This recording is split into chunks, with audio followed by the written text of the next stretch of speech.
ஓம் முருகா போற்றி, கந்தா போற்றி, கடம்பா போற்றி, கதிர்வேலா போற்றி, அறுபடை வீடு கொண்ட முருகப்பெருமானே போற்றி போற்றி. என் செல்லமே, என் செல்ல குழந்தையே, இது சிறுவாபுரி முருகன் உனக்காகச் சொல்கிறேன். என் செல்லமே, இந்த சிறுவாபுரி முருகன் சொல்வதை ஒரு 5 நிமிடம் மட்டும் கேள். நீ நினைத்த காரியங்கள் எல்லாம் நிச்சயமாக கூடி வரும். இது முருகப்பெருமானின் அருள் வாக்கு. முருகா சரணம், முருகா சரணம் என்று ஒரு 5 முறை பதிவு செய்துவிட்டு நான் சொல்வதை கேள். இந்த முருகப்பெருமான் உன்னிடத்தில் பேச வேண்டிய விஷயங்கள் நிறைய இருக்கிறது. தாய் தந்தை சொல்வதை கேட்பவர் நீதானே.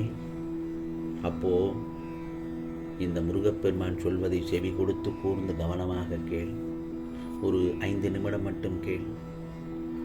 எவ்வளவு துன்பங்கள் வந்தாலும் அவற்றையெல்லாம் சமாளித்து தைரியமாக இருக்கிறாய் என்பதை நினைத்து இந்த முருகப்பெருமான் பெருமிதம் அடைகிறேன். என் செல்லமே, பெருமிதம் அடைகிறேன். பொறுப்பாகவும் தெளிவாகவும் முடிவெடுக்கும் நீ ஏன் உன் பிரச்சனைகளை நினைத்து இப்போது உன் நிம்மதியை கெடுத்துக் கொள்கிறாய்? மற்றவர்கள் மேல் எரிச்சல் பட்டு வாழ்க்கையை ரணமாக்கி வைத்துள்ளாய். இவற்றையெல்லாம் எப்படி சரி செய்வது என்று தெரியாமல் இருண்ட காட்டில் நுழைந்தது போல் இருக்கிறாய். என் செல்லமே, இப்படியே இருப்பதால் தான் உன் வாழ்க்கை உனக்கு நரகமாக தெரிகிறது. கவலைப்படாதே. சிறுவாபுரி முருகன் உன் பிரச்சனைகளை பார்த்து கொள்ள மாட்டேனா என்ன? நான் ஒன்று சொல்லட்டுமா?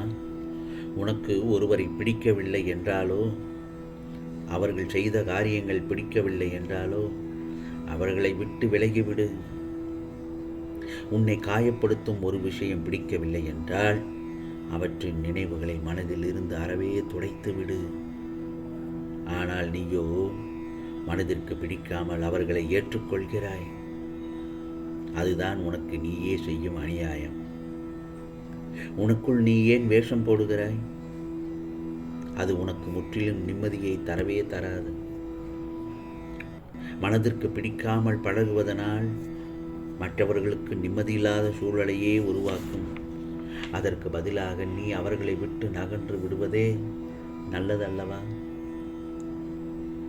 அமைதியாக விலகி போவதில் தவறே இல்லை. ஆனால் அந்த அமைதியை அவர்களால் ஏற்றுக்கொள்ள முடியாமல் இருப்பார்கள். ஏனென்றால் அவர்கள் உன்னிடத்தில் பேசி நிறைய பழகிவிட்டார்கள் அல்லவா?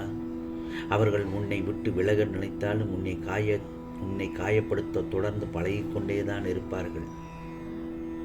நான் ஒன்று சொல்லட்டுமா? எல்லோரும் உனக்கு பிடித்த மாதிரி இருக்க மாட்டார்கள் தானே? சண்டை போட்டால் அமைதியாக விலகிச் செல், அது தவறே இல்லை. அவர்களுக்கு உன்னை விட்டு சென்றதாக தோன்றும். நீ அமைதியாக இருப்பதால் அவர்களுக்கே அவர்கள் தவறு செய்து விட்டோம் என்ற உணர்வு அந்த சமயத்தில் வரத் தொடங்கும். புரிகிறதா? நான் சொல்வதை புரிந்து நடக்க கற்றுக்கொள். உன் கவலைகளுக்கெல்லாம் மூல காரணமே யாரிடமும் அதிக உரிமையுடன் பழகுவதுதான்.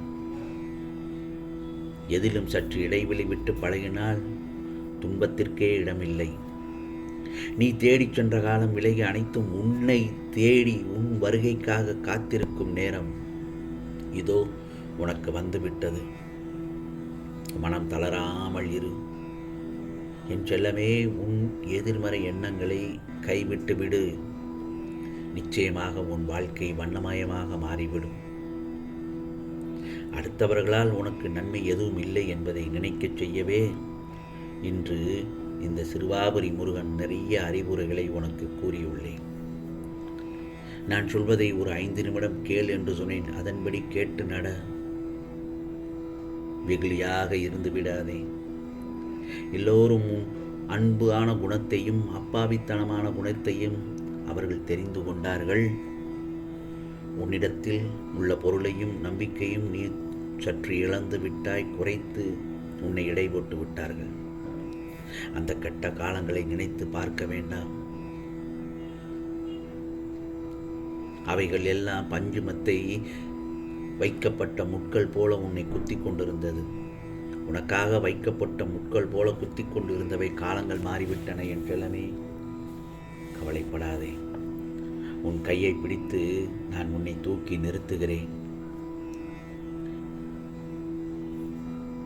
இன்னொன்றும் அழகாக சொல்கிறேன் கேள் என் செல்லமே.